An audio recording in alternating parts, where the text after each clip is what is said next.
जय हिंद सभी फौजी पेंशनर बंधु।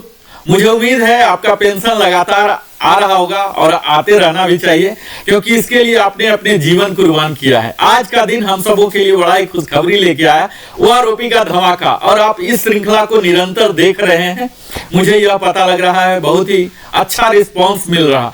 आज ओआरओपी 3 के धमाका में ही मैं एक नया लेके आया हूं, जो सर्कुलर आप सबों ने अभी तक जान चुका होगा कि 555 ओआरओपी 1 लेके आया था, 666 ओआरओपी 2 लेके आया था और ओआरओपी 3 लेकर आया 677 नाम का, जो कि लागू हुआ है 6 सितंबर को। बड़ा ही जल्दी ये सब हो रहे हैं। तो आइए हम सबसे पहले आपको सर्कुलर के बारे में ही थोड़ा सा दिखा दें कि आखिर ये सर्कुलर होता क्या है, किस लिए होता है। तो यह आप जान लीजिए, यह सर्कुलर जो है हमारे उन फाइनेंशियल अधिकारी के लिए, आप यहां देखेंगे कि यह सबसे पहले जो कॉपी किया गया है आरबीआई को किया गया है, यानी कि आरबीआई के अधीनस्थ जो भी ऑफिस है उनको गाइड कर सकें कि आगे की कार्रवाई क्या है। तो आगे की कार्रवाई सिंपल है, पेमेंट करना है उस बढ़े हुए दर पर।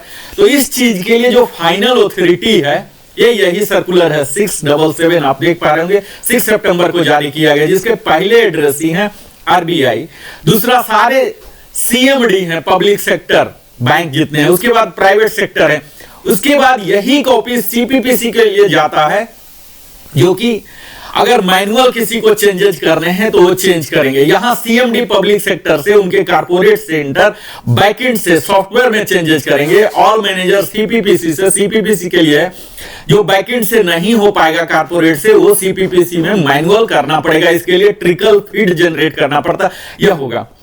यही सर्कुलर जा रहे हैं एयर अटैची को भी, जो कि अलग अलग देशों में रहते हैं। यही सर्कुलर सारे सीडीए को भी जा रहे हैं, ताकि उनको पता लगे।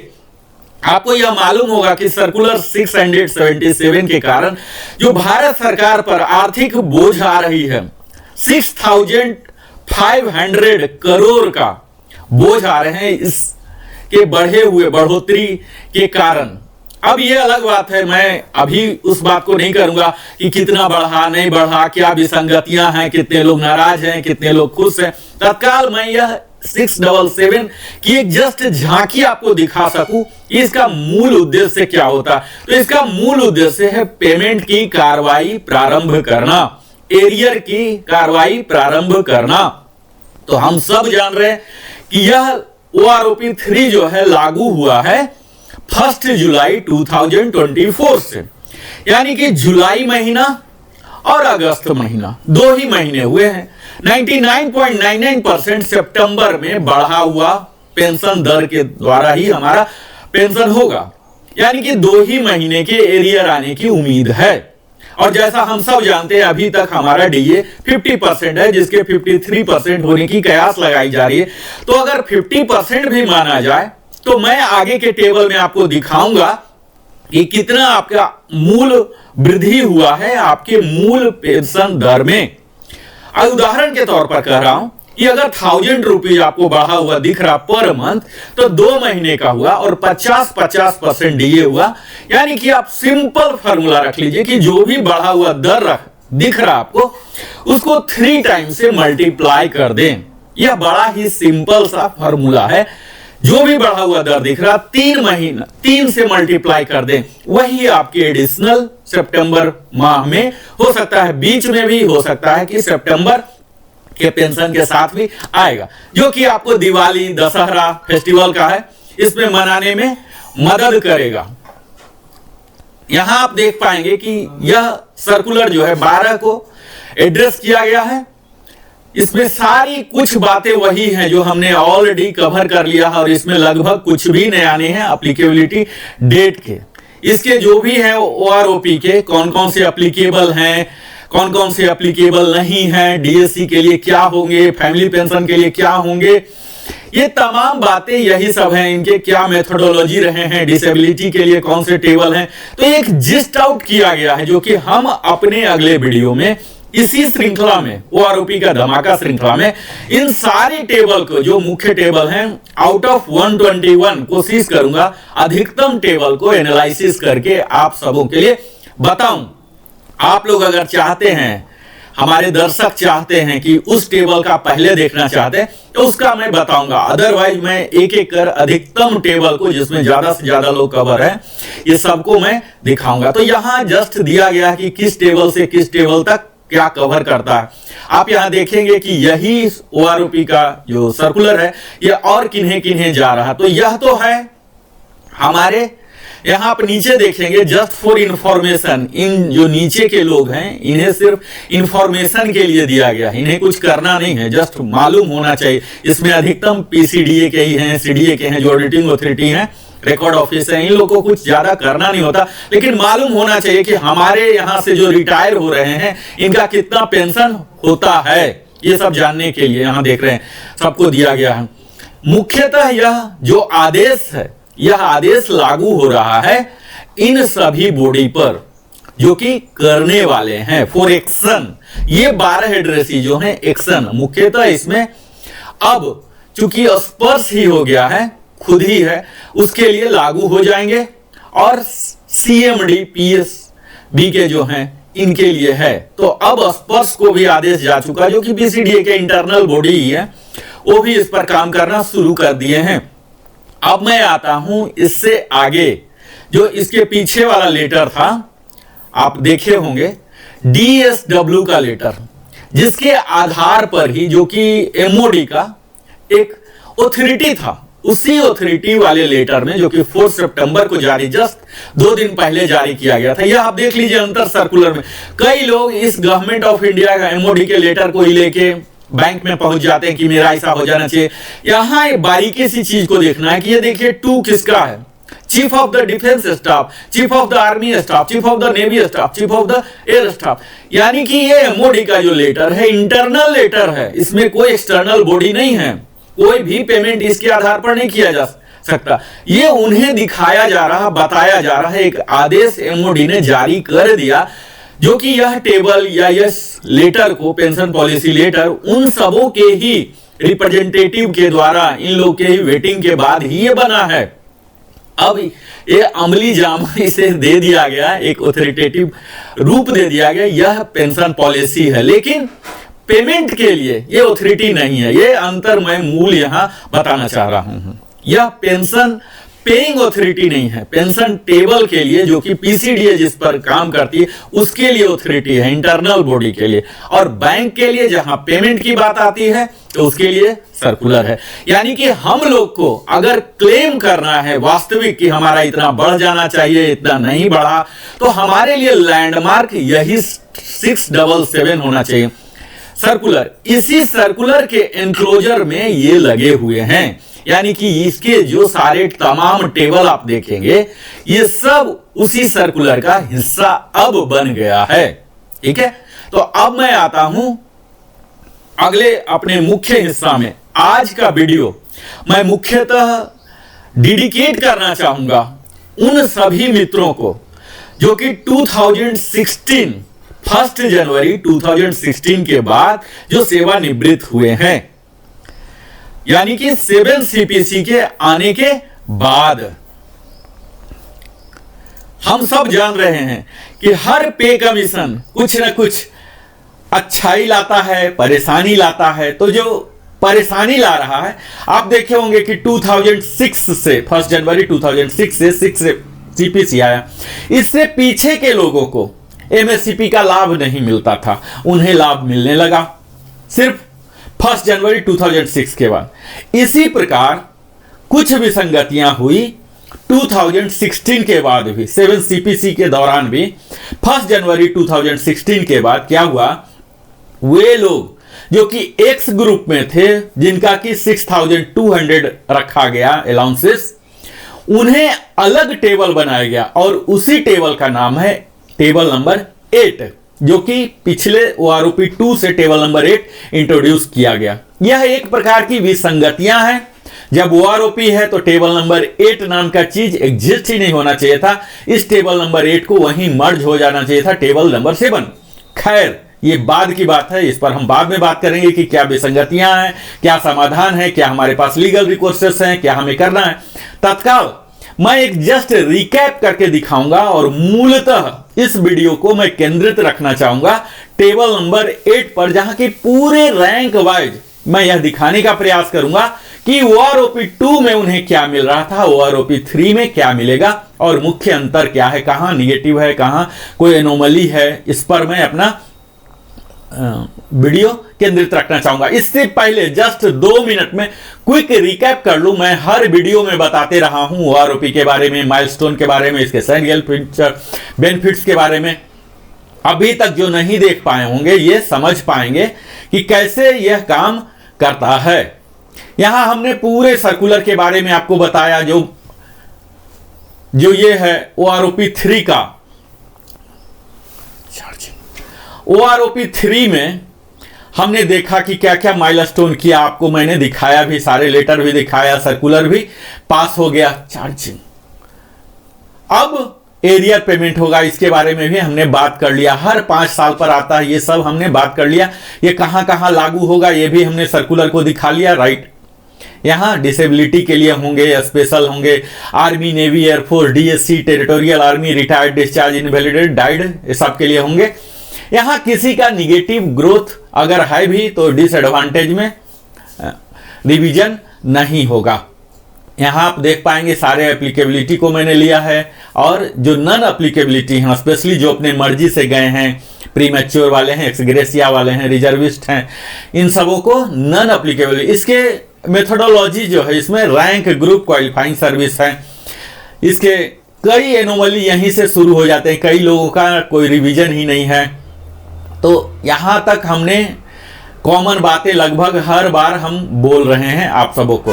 अगर आपने अभी तक हमारे चैनल को सब्सक्राइब नहीं किया तो अवश्य ही सब्सक्राइब कर लें, जिससे कि हमारा भी मनोबल बढ़ता है और भी बेहतर वीडियो बनाने का, और हमें उत्साह जगता है। तो आप अवश्य ही सब्सक्राइब कर लें, लाइक करें, कमेंट करें, अपने सगे संबंधियों के साथ साझा भी करें, और पुश कर दें बेल आइकन को, ताकि हमारे द्वारा बनाई हुई सारी वीडियो का नोटिफिकेशन आपको मिले और आप देख सकें। अभी तक हमने टेबल 7 का खूब विस्तार में बात कर चुका है। अगर आपने नहीं देखा होगा तो आप वहां जाके देख ले, जहां की सिपाही, इक्विवेलेंट, हर रैंक को हमने डिटेल्ड में लिया, कहां निगेटिव ग्रोथ है, कहां पॉजिटिव ग्रोथ है। यहां देखिए ऑनरी नायक के लिए है, यहां नायक एंड इक्विवेलेंट के लिए है, यहां ऑनरी हवलदार के लिए है, यहां हवलदार एंड इक्विवेलेंट के लिए, जिसे बैकबोन माना जाता है। यहां आप देख पा रहे होंगे कि एक्स ग्रुप का कितना निगेटिव ग्रोथ है। हालांकि वाई ग्रुप में यहां देखा जा रहा है कि कहीं निगेटिव ग्रोथ नहीं है, कुछ न कुछ उन्हें दिया गया है। यह एक कॉमन सी बात उभर रही है। और 20 और उससे ऊपर वाले को निगेटिव ग्रोथ नहीं है। यहां पर बहुत ही अच्छा सिंबल दिख रहा। ऑनरी सूबेदार के, ऑनरी नायब सूबेदार के साथ भी यही चीज हुआ है जो नायब सूबेदार के साथ हुआ है। यहां सबसे अलग चीज आपको जो दिखेगा, यह नायब सूबेदार के साथ भी आप देख लीजिए, सब निगेटिव ग्रोथ ही है। यहां भी 20 के बाद जाके पॉजिटिव ग्रोथ होना शुरू हुआ। सूबेदार के साथ आप देख लीजिए, बिल्कुल ही अद्भुत हुआ है, यहाँ पूरा निगेटिव ग्रोथ है। हालांकि वाई ग्रुप में यह चीज यूनिकनेस दिखा है कि कहीं निगेटिव नहीं है, कुछ न कुछ इनको जरूर मिला है। एक्स ग्रुप में आप देख लीजिए, जो वारंट ऑफिसर और सूबेदार से जो रिटायर हुए हैं, निगेटिव चल रहा। यहाँ थोड़ी सी बढ़ोतरी हुई है। यहाँ वाई ग्रुप में एज इट इज निगेटिव बहुत ही कम है, पॉजिटिव दिख रहे हैं। तो सूबेदार रैंक के साथ थोड़ी सी न्यायपूर्ण नहीं की गई है।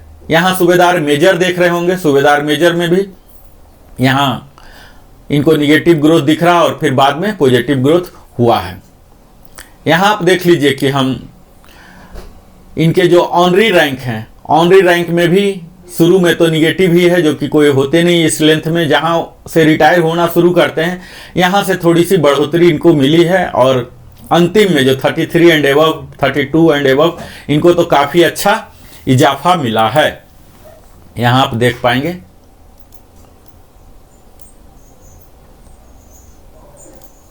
आप यहां देख पाएंगे कि किस प्रकार का चेंजेज आए हैं। यहां आप देख पाएंगे, थोड़ा ही है लेकिन है। अब मैं मूलतः आपको लेके चलता हूं टेबल नंबर, यहां से हमारी यात्रा प्रारंभ हो जाती है, जो कि आप यहां देख पा रहे होंगे कि 1 जुलाई से उन सभी जेसीओ को या अदर्स को यह टेबल लागू हो रहा। टेबल नंबर 8 जो कि एक्सक्लूसिव ग्रुप एक्स के लिए है। तो अगर आप ग्रुप एक्स के हैं और 7 CPC में रिटायर हुए हैं जो कि डायरेक्ट EPPO आपको मिला है, तो यह वीडियो आपके लिए यहां से अब इंपॉर्टेंट होने जा रहा है।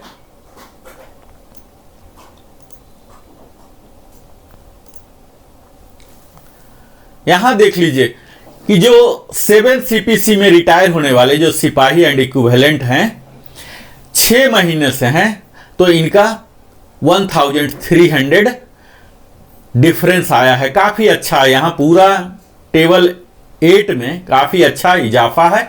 यहां आप देख पाएंगे इस टेबल, पहला टेबल जो 10 साल से कम वाले हैं जो मेडिकल बोर्ड आउट होते हैं, इसी कैटेगरी में ये लोग रहेंगे। यहां बड़े ही कम ही होते हैं, इसलिए मैं ज्यादा ये नहीं दे रहा हूं ध्यान। आप यहां देखें कि किस प्रकार थोड़ी सी बढ़ोतरी हो रही है। लेकिन यहीं आप जब क्वालिफाइंग सर्विस ज़्यादा बढ़ रहे हैं, जो सिपाही रैंक का यूजुअली नेवी में 15 ईयर्स में जाते हैं 225 हो रहे हैं, और उसके बाद एक बढ़ोतरी अच्छा खासा है 20 ईयर्स पर जो सिपाही रैंक में ही है। हालांकि ऐसा बहुत ही कम होगा, फिर भी 20 ईयर्स में 1050 का बढ़ावा हो रहा। और 20 के ऊपर वाला जो कि बिल्कुल नगण्य ही मात्रा में होंगे ऐसा, तो 2009 का डिफरेंस हो रहे हैं। अगला रैंक है ऑनरी नायक। ऑनरी नायक में भी आप देख पाएंगे कि 6 मंथ्स के लिए 1300 हैं। इसके बाद सब में कुछ कुछ बढ़ोतरी हो रही है, पॉजिटिव ग्रोथ है टेबल नंबर 8 में। इसके बाद आप पिछले टेबल की तरह ही देखेंगे, कहीं निगेटिव है कहीं पॉजिटिव है। 20 के बाद 20 में 1050 हो रहे हैं, ग्रोथ अच्छा खासा है।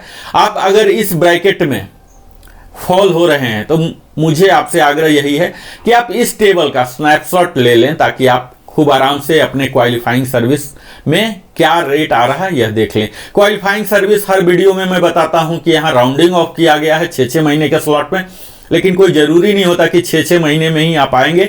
कई का 3 महीना रहेगा, तो अगर 3 महीना स्पिल ओवर हुआ, यानी कि उदाहरण यहां ले लीजिए 11 ईयर्स 3 मंथ हुए हैं, तो आपको 11 में ही रखा जाएगा। लेकिन 11 ईयर्स 3 मंथ्स 1 डे हुआ है, तो आपको 11.5 में चले जाएंगे। इसी प्रकार अगर आपके 10 ईयर्स 9 मंथ्स 1 डे हुए हैं, तो आपको 11 में आ जाएंगे। तो इस तरह से इसका फिलॉसफी होता है rounding off qualifying service. Honorary Naik में भी आप देख पाएंगे कि 20 ईयर्स में 1050 रुपीज का इजाफा हो रहा है, और 20 के ऊपर में फिर से वही ट्रिक किया गया है, 2009 का इंक्रीज दे दिया गया है। अगला है नायक एंड इक्विवेलेंट, जिसमें काफी लोग रिटायर होते हैं। आप यहां देखेंगे इनके लिए काफी कुछ दिया गया है। यहां आप देखिए इनके लिए काफी कुछ दिया गया है। 6 महीने से ही इनको 1300 जो नायक जाते हैं 10 ईयर्स तक भी जा रहे हैं, तो इन्हें अच्छा खासा इजाफा मिल रहा है। यही चीज 10 से ऊपर वाले अधिकतम जाते हैं। यहां थोड़ा सा दुख ही करने वाला है कि अगर कोई नायक 15 में जा रहे हैं तो 1308 का डिक्रीज हो रहा है, यानी कि इनको एडवांटेज नहीं मिल रहा। 17 तक यूजुअली ये नायक जाते हैं, तो यहाँ निगेटिव हो रहा, कुछ भी नहीं मिल रहा 7 CPC वाले को। तो यहाँ आप देख पाएंगे 20 ईयर्स में भी जा रहे हैं तो मात्र 707 रुपीज का इजाफा हुआ है। इसके ऊपर बहुत ही कम जाने वाले होंगे, और इस टेबल बनाने वाले को भी मालूम है कि 22 के बाद कोई नायक नहीं रहेगा, वो हवलदार बन ही जाएगा या ऑनरी बन जाएगा। तो यहाँ 22 के बाद अंधाधुन वैल्यू इन्होंने दिया है 2657 टेबल 8 में, जो कि 28 मैक्सिमम है, यहां तक जा रहा है। अगला रैंक है ऑनरी हवलदार, जो कि सिर्फ आर्मी में ही होता है। यहां आप शुरू में देखेंगे 10 साल तक काफी बेहतर इजाफा है, 3 डिजिट में है, काफी खुश करने वाला। हालांकि इसमें कम ही होंगे जो ऑनरी हवलदार होंगे, तो 20+ हो जाएगा, इसमें फॉल नहीं हो पाएंगे। बहुत ही कम जो कि स्पोर्ट्स कोटा से डायरेक्ट स्पेशल प्रमोशन लिए आउट ऑफ टर्न, तो ये सब हो सकते हैं एक्सेप्शनल वाले। यहाँ फिर देखिए 10 के ऊपर वाले कुछ हो सकते हैं। यहाँ जो जाने वाली ब्रैकेट है 15, 16, 17, यहाँ सब निगेटिव ग्रोथ है, और 20 ईयर्स में कुछ हो सकते हैं, तो 707 है। यानी कि ले दे के आप कह सकते हैं कि जो जाने वाला ब्रैकेट है इसमें कोई बहुत ज्यादा लाभ देने वाला नहीं है। जहां तक लाभ दिख रहा है इस टेबल में, उस ब्रैकेट में जाने वाले लोग नहीं होंगे। यहाँ फिर ऑनरी हवलदार रैंक लेके कोई जाने वाले अगर हैं तो यहाँ देख लीजिए 831 है, और उसके बाद 22 ईयर्स के बाद 2657 काफ़ी अच्छा इजाफा हुआ है। हवलदार एंड इक्विवेलेंट, मैं बार बार बोलता हूँ कि हवलदार हमारे डिफेंस फोर्सेस के एक बैकबोन होते हैं। टेबल नंबर 8 में यही चीज दिख रहा है कि यहाँ टोटल निगेटिव, बैकबोन को पूरे निगेटिव ग्रोथ दिला दिया है। 10 ईयर्स तक कुछ भी नहीं मिल रहा। हालांकि 10 ईयर्स तक हवलदार जाने वाले बहुत कम होंगे। इनके जाने का दर जो 20+ ही शुरू होता है। 17 तक भी अगर कोई आउट ऑफ टर्न प्रमोशन लेके गए हैं या डायरेक्ट रिक्रूट हुए हैं तो इन्हें कोई ज़्यादा लाभ नहीं होगा। 17 ईयर्स तक -925 ही हो रहा है एक्स ग्रुप में टेबल नंबर 8 का। जब ये जाने लगे 20 से तो इनको 1350 का लाभ हो रहा है। यही चीज जो टेबल नंबर 7 है, टेबल नंबर 7 में 2525 का इजाफा हुआ है, लेकिन इस 28635 से नीचे ही है। मैं अगला वीडियो बना रहा हूं जिसमें कि टेबल नंबर 8 का ही कंपैरिजन करके दिखाऊंगा, टेबल नंबर 8 और टेबल नंबर 7। यहां आप देख लीजिए मित्रों कि विसंगतियां का मुख्य कारण यहां ओआरओपी में यह भी हो रहा। आप यहां देखिए कि 20 ईयर्स में है ये 20 ईयर्स के कई सार्जेंट ऐसे हो सकते हैं जो सार्जेंट उन्होंने 10 ईयर्स में बन गया, 11 में बने, 12 में बने, 13 में बने, 15 में बने। जस्ट एग्जांपल के लिए बोल रहा हूं। कुछ लोग सार्जेंट 5 ही साल रहे, कुछ 2 साल रहे और कुछ 1 ही साल रहे। ऐसा भी केस हो सकता है। अब यहां देख लीजिए कि उन सब का पेंशन यही होगा, जबकि उनका जो सैलरी था या जो मूल पीपीओ जो पहली बार उनको रिटायरमेंट के टाइम जारी किया गया पीपीओ, उसमें इससे इस वैल्यू से बहुत ज्यादा ऑलरेडी होगा। तो यहां जो डिफरेंस मैं दिखा रहा हूं ये हर लोगों के लिए वास्तविक डिफरेंस नहीं है। ये डिफरेंस आपको आंख बंद करके नहीं कर लेना है। आपको अपना जो प्रेजेंट बेसिक है, जो पेंशन स्लिप में आप देख सकते हैं, अपने प्रीवियस पीपीओ में दे सकते हैं, वहां से कृपया करके आप वेरीफाई करें कि आपका प्रेजेंट बेसिक कितना है। हो सकता है कि यहां बढ़ा हुआ दिख रहा हो लेकिन एक्चुअल आपके लिए बढ़ा हुआ नहीं होगा, क्योंकि अगर आपने फास्ट प्रमोशन लिया होगा तो इससे ज्यादा आपको ऑलरेडी मिल रहा होगा। यही यहां ओआरओपी के विसंगतियां का मूल कारण होता है। जैसे आप यहां समझें, अगला रैंक आपको दिखाता हूं सूबेदार का, सूबेदार नायब सूबेदार का आप देख लीजिए। नायब सूबेदार कोई लोग ऐसे होंगे जो डायरेक्ट हवलदार बन के आए, एजुकेशन इंस्ट्रक्टर, पंडित और कई ऐसे ट्रेड होते हैं हमारे फौज में। यहां आप नायब सूबेदार को देखें तब आपको पता लगेगा। यहाँ 10 ईयर तक टोटल माइनस ग्रोथ है, ठीक है, इस पर बात नहीं कर रहा हूं। 17.5 तक माइनस है या जीरो है, बात नहीं कर रहा हूं। 20 तक भी जीरो है, इस पर बात नहीं कर रहा हूं। 20 के ऊपर भी 23.5 जीरो ही है, और इसके बाद 24 से 100 है, और यहाँ 11, यानी कि नायब सूबेदार को यहाँ भी कुछ नहीं दिया गया। टेबल नंबर 7 में भी कुछ नहीं दिया गया और टेबल नंबर 8 में भी लगभग नगण्य के बराबर ही है, 26 वाले को मिला है। अब यहाँ यह देख लीजिए कि नायब सूबेदार कोई 26 साल का अगर रिटायर हुए हैं तो ये हो सकता है कुछ लोग ऐसे सैंपल होंगे जो कि नायब सूबेदार सिर्फ 2 ही साल के लिए बने थे या लास्ट 6 मंथ में बने थे, नायब सूबेदार से रिटायर हुए हैं सिर्फ। और कुछ ऐसे हो सकते हैं जो कि पिछले 10 साल से ही नायब सूबेदार पद पर ही होंगे। तो यहां मूल कारण यह भी हो जाते हैं विसंगति आने का कि यहां वो जो लास्ट रैंक हेल्ड है इसका कंसिडरेशन नहीं किया गया है। यहां जो कंसिडरेशन होते हैं ओआरओपी के टेबल फॉर्मेशन में मुख्यतः उनके ग्रुप क्या हैं, उनका रैंक क्या है, क्वालिफाइंग सर्विस क्या है, last rank held for how many years, इस चीज का कंसिडरेशन नहीं है। जबकि सैलरी में इस चीज का कंसिडरेशन होता है, लेकिन लास्ट तक आते आते जब पेंशन का करते हैं तब यहां राउंडिंग ले लेते हैं। और यहां जो सैंपल भी लिया गया है 2023 सा, तो यह महज संजोग की बात है कि उस समय जो उस रैंक में रिटायर हो रहे थे वो उस रैंक को कितना ज्यादा होल्ड करके तब रिटायर हुए थे।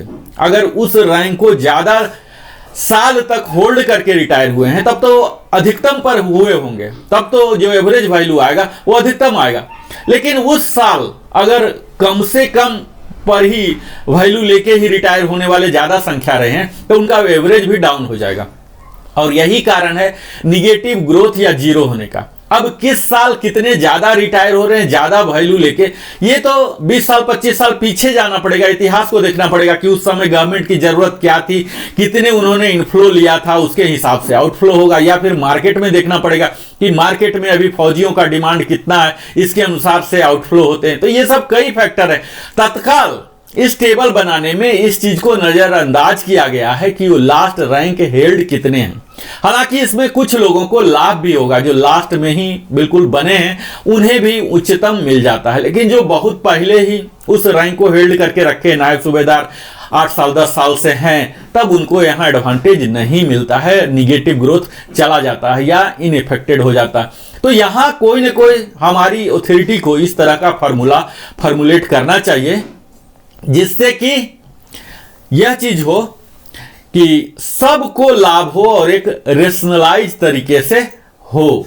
ऐसा नहीं हो कि किसी को मिल गया और किसी को नहीं मिला, सबको मिलना चाहिए। इस तरह का कोई फार्मूला उन्हें डिराइव करना चाहिए। हमारा तो सजेशन यही है कि जो पैरामीटर्स अभी लिए गए हैं, जो इंडेक्स लिए गए हैं, इस इंडेक्स में रैंक हेल्ड को भी इंक्लूड किया जाए।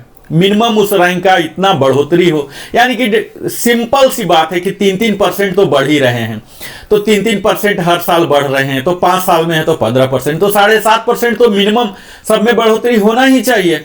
तो ये फार्मूला लेके चलें तो शायद इतनी विसंगतियां ना हो। सूबेदार रैंक का यहां भी देख लीजिए, जैसा टेबल 7 में हमने देखा, यही चीज क्लियर दिख रहा कि 10 साल तक बिल्कुल निगेटिव ग्रोथ, इतना ज्यादा निगेटिव ग्रोथ दिख रहा है।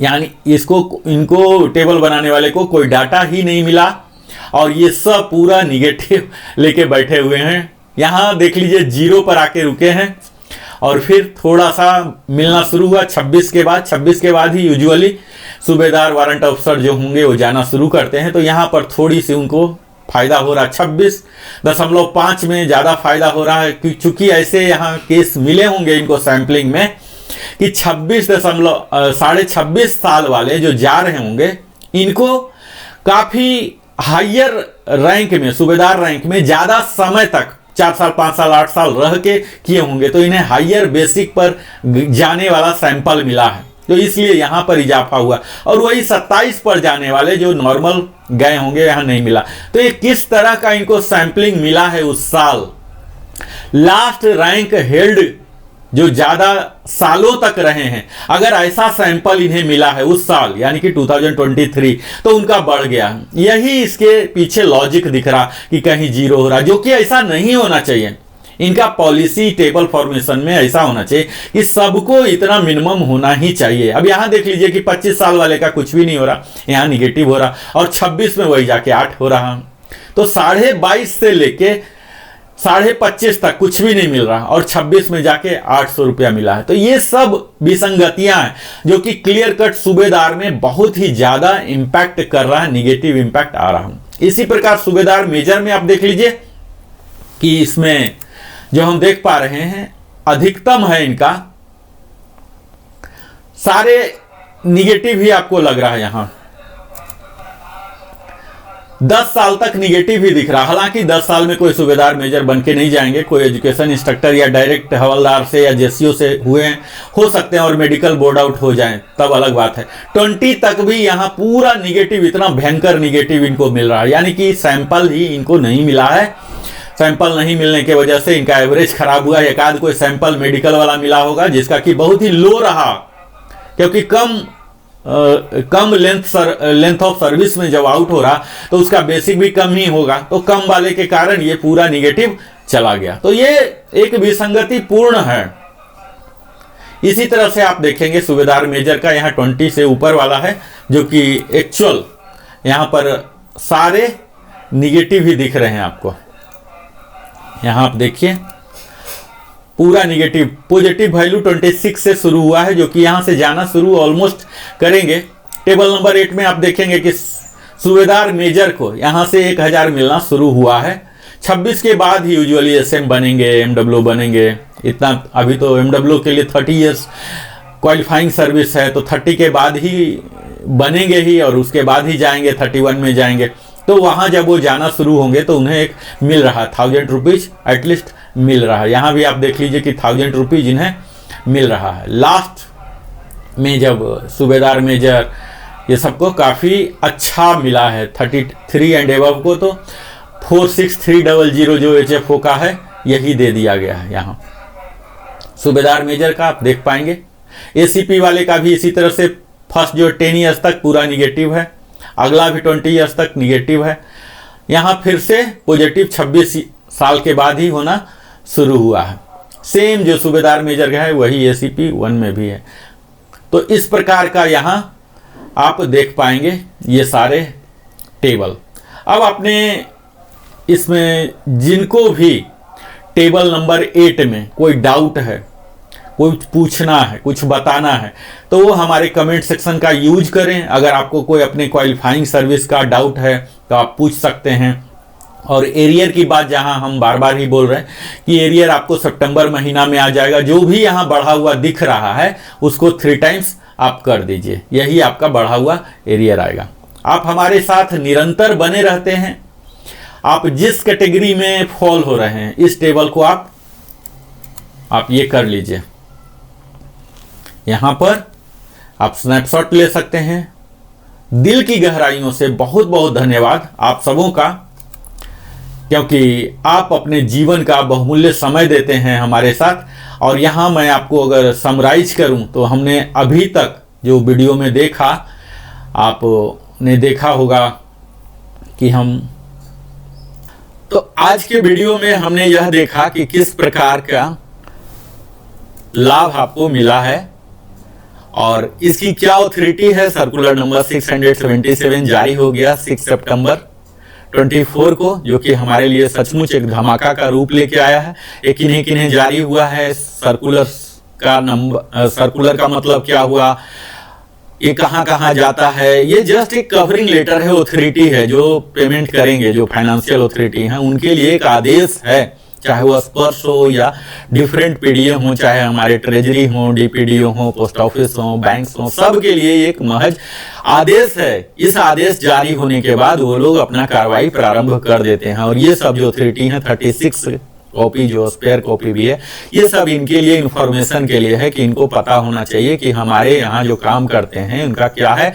और ये सब जो ऑडिटर हैं, ऑडिटर को पता होना चाहिए, तब जाके वहां जाके ऑडिट करेंगे, है ना। यहाँ देख लीजिए लिखा हुआ 29 ऑफिसर ICS स्पर्श, इनके लिए स्पेशल इंस्ट्रक्शन है फॉर सुटेबल अमेंडमेंट इन स्पर्श प्रोग्राम, यानी कि TCS के द्वारा जो बनाया हुआ स्पर्श प्रोग्राम है उसमें चेंजिंग ऑलरेडी प्रारंभ हो चुके हैं। तो हम कयास लगा सकते हैं कि यथाशीघ्र हमारे बढ़े हुए मात्रा का 3 टाइम्स एरियर आ जाएंगे और सितंबर महीना से हमारा बढ़ा हुआ आ जाएगा। इसी के साथ हमने पेंशन पॉलिसी भी देखा कि पेंशन पॉलिसी किस प्रकार सर्कुलर का रूप लेता है, जो कि इंटरनल है। हमें इस पेंशन पॉलिसी लेटर को लेके कहीं बैंक या किसी PDA के पास, पेंशन डिस्बर्सिंग एजेंसी के पास नहीं जाना कि हमारा इस टेबल से होना है। अगर हमें जाना है तो सर्कुलर को लेके जाना है। यहां आप देख पाएंगे कि यह 265 पेजेस के जहां 121 टेबल है,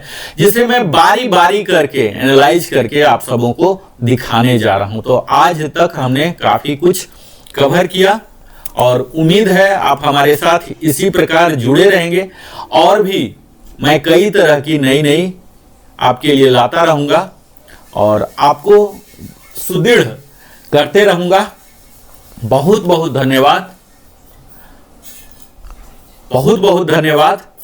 फिर मिलता हूं अगले वीडियो में, तब तक जय हिंद।